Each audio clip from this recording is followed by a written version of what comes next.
E aí, meu, firmeza? Fala pra mim que você tá bem. Hoje eu vou dar continuidade ao vídeo que eu comecei na segunda-feira sobre a parábola do vinho novo em vasilha velha. Só pra gente lembrar então um pouco do contexto, é o mesmo contexto da parábola remendo novo em pano velho. O que acontece? Os discípulos de João abordam Jesus, e provavelmente tinham fariseus também no mesmo lugar, e perguntam: Jesus, por que os seus discípulos não jejuam como os discípulos de João, né? Como nós, os discípulos de João, e como os fariseus? Ou seja, eles estavam questionando Jesus a respeito de uma tradição, de um costume judaico. E Jesus responde: não se pode requerer que os convidados do noivo jejuem ou estejam de luto enquanto o noivo está com eles. Mas chegará um dia em que o noivo será tirado e então jejuarão. Aí logo em seguida desse diálogo, Jesus profere a parábola que ele diz: não se põe remendo novo em pano velho, assim como não se põe vinho novo em vasilha velha. Como nós estamos agora falando da segunda parte, que Jesus fala do vinho novo em vasilha velha, vamos entender então o sentido natural do que queria dizer isso. Primeiramente, a gente precisa entender que quando Jesus estava falando de vasilha, ele estava falando de odres. E o que eram odres? Odres eram recipientes onde se colocava água, se colocava vinho, se colocava líquido, né? E esse recipiente era feito de pele de cabra.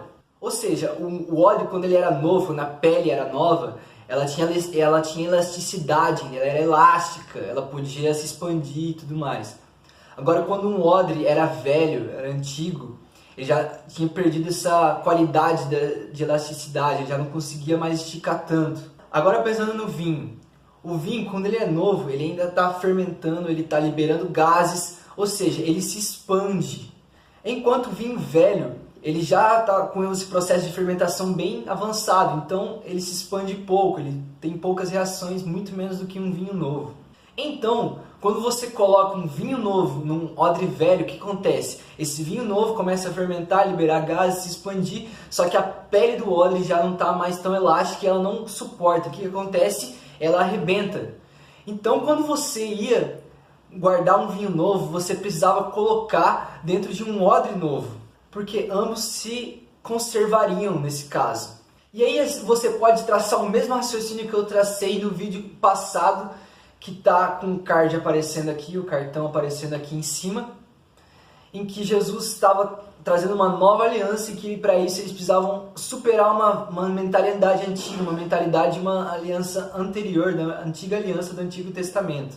Mas agora nesse vídeo eu quero acrescentar mais um raciocínio, mais uma ideia, porque lá em Lucas, quando Jesus conta essa parábola, ele faz um comentário a mais a respeito do vinho, coisa que ele não faz em relação à roupa. Então vamos lembrar, Jesus diz: vinho novo em odres velhos, que acontece? Arrebenta o odre, porque ele não aguenta, ele não tem mais elasticidade, então quando o vinho se expandir, vai arrebentar o odre. Vinho novo em odres novos, o odre novo ele ainda tem elasticidade, então se você colocar o vinho novo, ele vai se expandir e o odre vai aguentar, e ambos vão se conservar. E logo em seguida de Jesus ter feito essa comparação, ele dá a seguinte declaração, que está lá em Lucas capítulo 5, versículo 39. Fala assim: e ninguém, depois de beber o vinho velho, prefere o novo, pois diz: o vinho velho é melhor. What? Cara, a gente precisa entender o que Jesus está falando. Primeiro ele fala: eu vim trazer um vinho novo precisa de um odre novo para aguentar, porque ambos se conservam. Mas logo em seguida ele fala: ninguém que tenha provado o vinho velho vai preferir o novo, porque ele vai dizer: o vinho velho é melhor. Se você é crente há um tempo razoável, uns 2 anos, provavelmente você já ouviu a expressão: o vinho novo é melhor. Mas e agora, cara? Qual o sentido dessa frase que todo mundo diz que o vinho novo é melhor, se Jesus disse muito claramente que quem prova o vinho velho vai preferir o vinho velho porque ele é melhor? Nós precisamos entender algumas características do vinho para entender essa afirmação de Jesus. Se você já bebeu vinho, ou se você conhece alguém que bebe, ou se você já assistiu o filme, porque no filme, sei lá, em filmes falam bastante sobre isso, provavelmente você sabe que quanto mais antigo e quanto mais velho o vinho for, melhor. Consequentemente, os vinhos mais antigos são os mais caros do mercado, né? Muito comumente você vê num filme alguém comprando uma garrafa de 1950 e alguma coisa, 1930, de uma safra antiga, e aquele vinho é caríssimo, aquele vinho é delicioso. Realmente, um vinho quando ele é de qualidade, quanto mais tempo passa, melhor se tornam suas propriedades, acaba que o seu gosto fica melhor e realmente, não é à toa que esses vinhos são os mais caros e os mais gostosos. Só que nós precisamos fazer também uma ressalva, porque isso se aplica exclusivamente a vinhos de qualidade, né? Eu dei uma rápida pesquisada na internet, eles dizem que vinhos de qualidade, por exemplo, o Bordeaux, o Côte-Routier, não sei se fala assim, o de Borgonha, sei lá também, não sei falar direito. Esses vinhos são vinhos de qualidade e realmente, quanto mais antigo, melhores. Mas agora, se nós estivermos falando de vinho comum, vinho normal, que não é um vinho de qualidade, essa mesma ideia não se aplica. E eu vi até um comentário de um sommelier, falando que quando um vinho não é de qualidade, você não deve tomar ele se ele for de uma safra superior a 2 anos, porque ele estraga depois desse tempo. Aplicando agora esse raciocínio para a parábola que Jesus contou, nós podemos inferir que Jesus estava querendo dizer: a antiga aliança, ela é um vinho que não era de qualidade, um vinho que já se estragou, um vinho que não era capaz de perdoar o homem pelo seu pecado, não era capaz de cobrir a nudez do homem. Mas agora o vinho novo, né, essa nova aliança, ela é um vinho de qualidade, ela é sim capaz de cobrir a nudez do homem, de cobrir o seu pecado. Mas esse comentário de Jesus também me faz pensar outra coisa, porque ele diz muito claramente: quem já provou do vinho velho não vai querer provar do vinho novo, porque vai dizer: o vinho velho é melhor. E acontece que o vinho velho, que é a antiga aliança, já teve um momento que ele realmente foi bom, né? Teve grandes momentos. Se você for pensar as 10 pragas, Deus abrindo o mar, eles conquistando, as muralhas de Jericó caindo, sei lá, tantas coisas. Elias, caía fogo do céu e consumia. Muitas coisas boas aconteceram na antiga aliança. E realmente, quem provou do vinho velho não vai querer provar do vinho novo.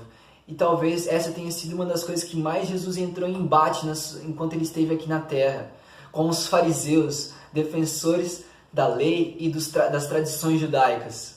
Os fariseus eram pessoas extremamente apegadas àquele vinho antigo, aquele vinho velho, que eles tinham provado do tempo glorioso de Israel e eles queriam trazer isso novamente para Israel. E mesmo depois que Jesus morreu, esse embate com aqueles que tinham provado do vinho velho ainda era muito presente, como a gente pode ver lá em Atos 15, lá no concílio de Jerusalém, porque naquele momento da história os gentios estavam começando a se converter, o evangelho estava sendo pregado aos gentios, eles estavam se convertendo, e tinha um grupo de judeus chamados judaizantes que queriam que os judeus conservassem as tradições judaicas. E entre essas tradições, o ponto mais polêmico talvez fosse a circuncisão, ou seja, eles queriam que eles se circuncidassem. Virou uma polêmica tão grande que eles precisaram juntar os apóstolos no concílio de Jerusalém e eles decidiram que os gentios não precisariam conservar os costumes judaicos, mas as únicas coisas que eles precisariam se abster seriam de comidas sacrificadas a ídolos, a imoralidade sexual e a carne que fosse ou estrangulada ou tivesse sangue, sei lá, carne com sangue. Só para pontuar, aqueles que provaram do vinho velho tinham uma dificuldade enorme de querer entrar no vinho novo. E nós precisamos entender uma coisa em relação ao vinho novo, que é óbvio. O vinho novo, o vinho de qualidade, esse vinho é de qualidade. Ele se aperfeiçoa com o tempo. Ou seja, Jesus veio inaugurar uma nova aliança. Mas eu creio do fundo do meu coração que essa aliança que Jesus inaugurou lá atrás, há 2000 anos, ela tem se aperfeiçoado com o tempo. O gosto desse vinho tem se tornado cada dia melhor. Muito comumente eu ouço pessoas falando assim: nossa, porque a igreja do primeiro século, a igreja primitiva era uma igreja gloriosa, não sei o que, acontecia muitos sinais e maravilhas. E realmente acontecia. Só que a gente precisa perder um pouco dessa visão apaixonada pela igreja primitiva e olhar com olhos um pouco mais realistas. Vou citar um exemplo. A igreja de Corinto é uma igreja que Paulo diz que eles tinham todos os dons. E mesmo assim, ele criticou porque haviam divisões dentro da igreja. Ele criticava porque existia muita imoralidade sexual dentro da igreja. Olha isso, cara. E além dele falar que o culto era uma bagunça, que eles precisavam botar ordem nas coisas, mesmo sendo uma igreja gloriosa, ela tinha muitos defeitos. E a gente muitas vezes esquece de olhar os defeitos e tá apaixonado pela igreja primitiva como se tudo desse certo. Não. Cara, eu creio do fundo do meu coração. Deus não anda para trás. Cara, eu não creio que Deus deu um passo para frente na igreja primitiva e 2 para trás no resto da história da igreja. Eu creio do fundo do meu coração, nós estamos andando para frente. Cada dia o evangelho tem sido mais expandido, cada dia a gente tem tido maiores revelações da palavra de Deus. Só para citar alguns eventos na história da igreja, cara, nós tivemos a Reforma Protestante, nós tivemos os avivamentos do século XIX, século XX, posso citar, por exemplo, o avivamento da Rua Azusa. Atualmente, por exemplo, no Brasil, a gente tem vivido um avivamento muito forte em relação à adoração, à música, né? Não só música no sentido técnico, mas no sentido de adoração. Nós temos descoberto o que é adoração. Isso não é nem só eu que estou falando. Eu li o livro Crescendo em Oração do Mike Bickle, que ele é pastor lá do IHOP, da International House of Prayer, que ele fala muito claramente que ele vê no Brasil um avivamento em relação à adoração, algo único no mundo. Cara, um cara de uma igreja que ora 24 horas, que os caras adoram 24 horas, olhou pro Brasil e falou assim, cara, existe um avivamento de adoração diferente do que eu vi no resto do mundo acontecendo aqui. Mas enfim, o meu ponto é, nós estamos sendo aperfeiçoados. Esses eventos que eu citei são só exemplos de como nós estamos andando para frente, nós como igreja, nós como corpo de Cristo. Deus está andando para frente. E eu creio também que Jesus, ele queria dizer isso com essa parábola. Ele diz, eu vim trazer um vinho novo, e esse vinho, ele vai se aperfeiçoar, e quando chegar no ápice do gosto desse vinho, eu voltarei. É isso aí, galera. Valeu por ter assistido mais esse vídeo. Eu espero ter esclarecido um pouco mais em relação a essa parábola. Eu espero também ter te encorajado de alguma forma a amar mais a palavra de Deus. Aquele fala assim, meu, eu quero entender o que está escrito nesse livro, cara. Espero ter te encorajado a provar desse vinho, cara, que a cada dia que passa ele tem se tornado melhor, ele tem se tornado mais poderoso, ele tem se tornado mais glorioso. Sabe, a palavra de Deus também diz, se o ministério da morte, que ele está se referindo ao ministério da antiga aliança, foi glorioso a ponto da glória resplandecer na face de Moisés, quanto mais glorioso não será o ministério do Espírito. E o ministério do Espírito se refere à nova aliança, a qual nós estamos vivendo, a qual está vigente nesse momento. Nós estamos vivendo nos dias mais gloriosos da igreja, nós estamos vivendo nos dias mais gloriosos da história de Deus, cara. É isso aí, meu. Antes de você terminar, então, deixe seu like, ajuda a divulgar o vídeo. Comente, fale o que você achou, meu. Fala aí, meu. Quero saber o que você achou. Se inscreva, ative o sininho, é isso, a gente se vê até a próxima.